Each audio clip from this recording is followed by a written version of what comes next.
In that petition, we had also talked about creating this Bhagwan Das Road as the Supreme Court complex, because really speaking, ILI or that other institute which is across the road, or even that Foreign Correspondents Club, they all can be relocated elsewhere, because there is no necessity for them to remain in that location.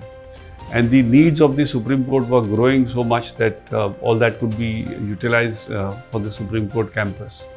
So these were the two primary prayers in the petition.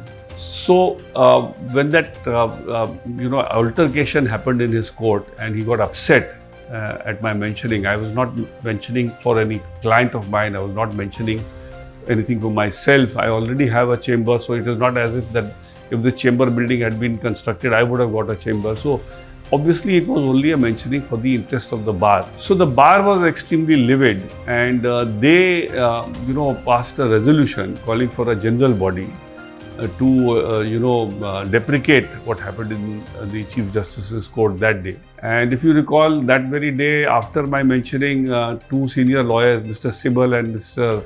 Neeraj Kaul, stood up and started apologizing on my behalf as if they were representing the bar, and that they were upset why I escalated the issue, when my escalation was nothing to do with anything which I said to the Chief Justice, which could have offended him. I only wanted the petition to be listed. So when the Chief Justice saw that this general body is being called for this incident, he immediately listed the matter before a special bench. So obviously I had to give up that call for the general body, and the matter was heard at length by the special bench. If I'm not mistaken, Justice Sanjay Kaul was also there in that bench, and they then delivered a judgment.